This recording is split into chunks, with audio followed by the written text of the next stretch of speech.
सुप्रभात। आज भारत कितना बदल गया और बदलने के पीछे भारत की शिक्षा एक बहुत बड़ा महत्वपूर्ण कारण है। अभी थोड़ा सा युद्ध ईरान का अमेरिका का हुआ, थोड़ी सी पेट्रोल की गैस की थोड़ी किल्लत हुई, किल्लत तो हुई नहीं, लेकिन लोगों ने एक दिन तो वैसे ही हंगामे में ही लाइन में लग गए, सिलेंडर भरना शुरू हो गए, पता नहीं क्या क्या करना शुरू हो गया, ऐसा हो गया।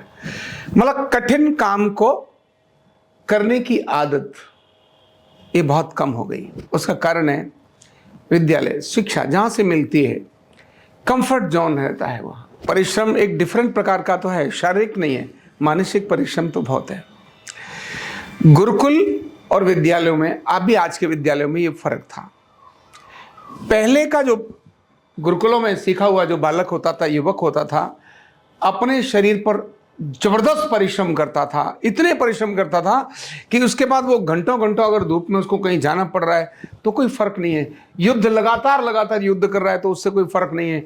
कई दिनों तक उसको पानी अगर नहीं मिला, भोजन नहीं मिला, तो भी कोई फर्क नहीं है, क्योंकि गुरुकुल की व्यवस्था थी। भूखे रहना भी जंगल में भेज दिया, थोड़े से चने दे दिए और जाओ इसी पे काम करना। चने खाकर कैसे गुजारा चलेगा? मुझे तो मोमोज चाहिए। क्या चाहिए? मोमोज चाहिए। बिना न्यूडल्स के तो मॉर्निंग नहीं होगी, ब्रेड तो चाहिए ही चाहिए। आज की ये स्थिति हो जाती है। लेकिन जो जिंदगी के अंदर कितना कठिन मार्ग से निकला, जिसने जिंदगी में कितने टफ टाइम को व्यतीत किया, वो व्यक्ति अपनी जिंदगी में आनंद का सच में उपभोग करता है और उपयोग करता है। जिसने टफ टाइम को नहीं देखा लाइफ में, उसे आनंद का पता ही नहीं चलेगा, और आनंद आएगा तो उसको लगेगा ये क्या है इस दिन। उस आनंद पर थोड़े समय भी वो रुकेगा नहीं। जिसने रूखी रोटियां खाई, सूखी रोटियां खाई, उस व्यक्ति को चुपड़ी रोटी का स्वाद अलग आएगा। जिसने हमेशा ही घी में डुबो के रोटी खाई, वो सूखी तो कभी खा ही नहीं सकेगा, पर हर बार घी थोड़ा अलग ही चाहिए, ऐसा उसको मिलेगा। जिसने गर्मी में कभी रहा ही नहीं, तेज धूप में रहा ही नहीं, उसको एसी चाहिए। वो बिना एसी के रह नहीं सकता, थोड़ी देर एसी आई तो चला जाता है। ये विद्यार्थी के लिए, विद्यालय के लिए बहुत आवश्यक है। मैं इसको बोलता हूं, जिंदगी में कष्टों का आना बहुत आवश्यक है, लेकिन कष्ट कब आने चाहिए? फर्स्ट हाफ में। फर्स्ट हाफ का मतलब उसके भी फर्स्ट हाफ में 25 वर्ष की उम्र तक अधिकतम कष्टों को झेलना चाहिए। कितना? अधिकतम कष्ट। कष्ट का मतलब ऐसा नहीं जबरदस्ती हाथ ला काट दे मेरा कष्ट हो गया, इससे नहीं कह रहा हूं। सुविधा भोगी नहीं होना चाहिए। सुविधाएं मिले भी तो भी सुविधाओं से अलग भी दूसरे कामों को करना चाहिए जहां कष्ट हो। जहां पंखा नहीं है, 40 डिग्री टेम्परेचर है, 45 डिग्री टेम्परेचर है, फिर भी उस गर्मी में सह सकते हैं। जहां पर सब तरफ से कवर नहीं है और 0 डिग्री टेम्परेचर आ गया, इतनी ज्यादा ठंड आ रही है, उसके बाद भी रह सकते हैं। अब वाहन नहीं है, लगातार पैदल चल पड़े, लंबा कंटिन्यू पैदल चल पड़े, वो धूप में, तेज धूप में भी। ये अभ्यास शरीर को जितना हम जैसा ढालना चाहते हैं, शरीर वैसा ढल जाता है और वैसे ही आगे जिंदगी उसमें चलती है। मसल्स जो डेवलप होती हैं, जो मेहनत करता है, तगड़ी मेहनत करता है, इसकी मसल्स एक बार डेवलप हो जाती हैं, वो लंबे समय तक वो मसल्स उसकी डेवलप रहती हैं। जिसको मार्शल आर्ट है, उसको अभ्यास हो गया एक बार जबरदस्त युद्ध करने का, कराटे का खेलने का, या जिसको लाठी चलाने का अभ्यास हो गया, जिसको निशाने का अभ्यास हो गया। लेकिन वो निशाने का अभ्यास साधना से आता है, और साधना के लिए तप करना पड़ता है, और तप का मतलब कष्ट सहना पड़ता है। तो जब तक उसने साधना नहीं की, साधना में तप नहीं किया और तप में आने वाले कष्टों को नहीं सहा, तब तक परफेक्शन उसकी आएगी नहीं, और आएगी भी तो वो टिकेगी नहीं। इसीलिए कष्ट का समय बहुत जरूरी है। तभी सैनिक को टिपिकल एरिया से होकर गुजारते हैं, कठिन परिश्रम उसका दिखाते हैं।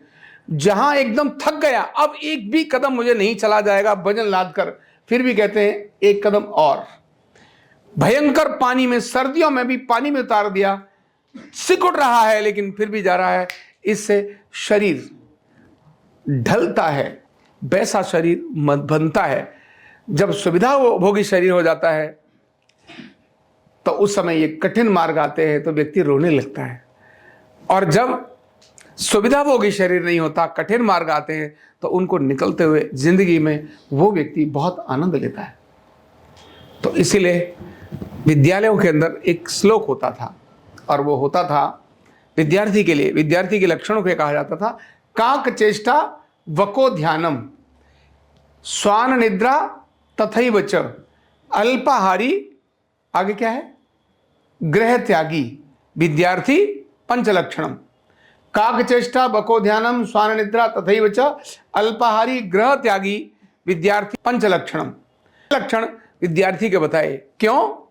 काक चेष्टा, चेष्टा इच्छा शक्ति, चेष्टा क्या होती है?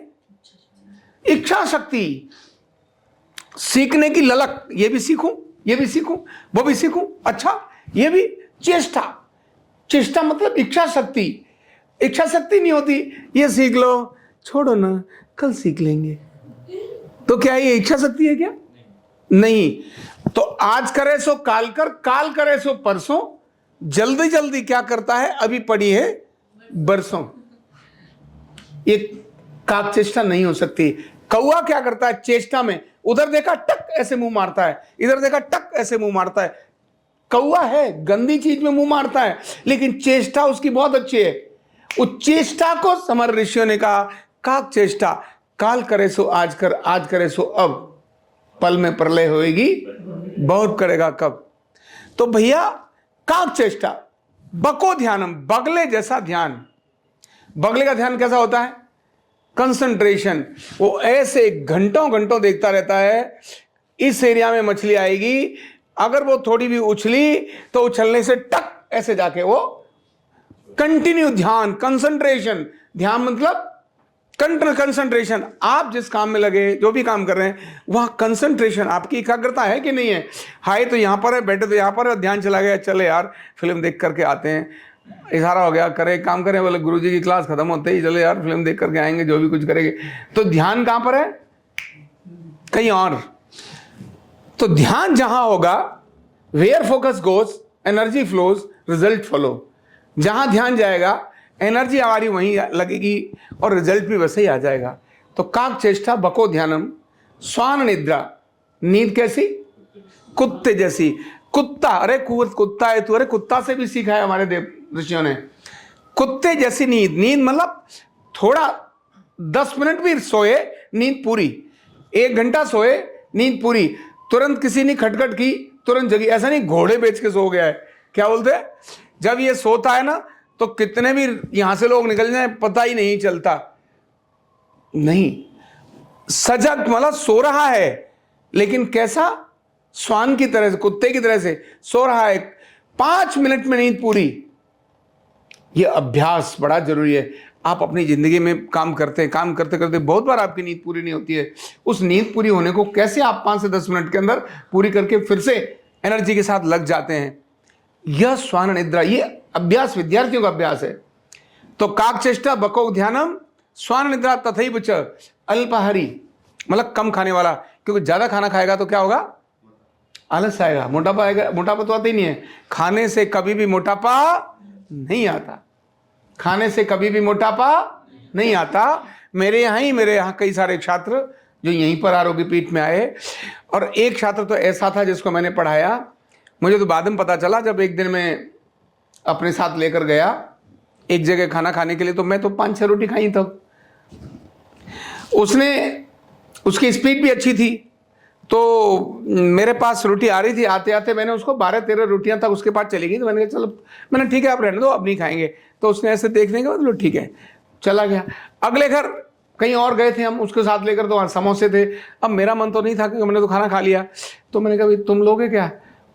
कोई बात, इशारा कर दिया, ले लेंगे। वो समोसे सजा के लाए थे, चारों खा लिए। नहीं यार इसका मामला है, इसका मतलब इसको भूख रह गए वहाँ। अगले दिन मैंने उसको जब रोटी मंगाई, अगली बार 2-3 दिन साथ रहने, तो अगली बार गई, मैंने एक काम करना थोड़ी रोटी ज़्यादा लेकर आना, और मैंने 22 रोटी उसके पास रखनी। कितनी? और 22 की 22 रोटी वो खा गया।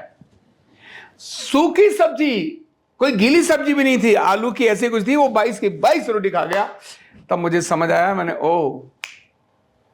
इसका मतलब इसकी भूख इतनी, और शरीर ऐसे ही बहुत ज़्यादा लंबा चौड़ा नहीं, ऐसा सांवला झारखंड का बालक, तुम्हारे जैसा 22 रोटी खाता था, और जब भी खाता इकट्ठा पूरी रोटी। अब वो फिर यहाँ जब 2 छात्र रहते थे तो मैंने उसके साथी से पूछा, मैंने हाँ भाई, बोले नहीं सर जी ये इसकी खुराक अच्छी है।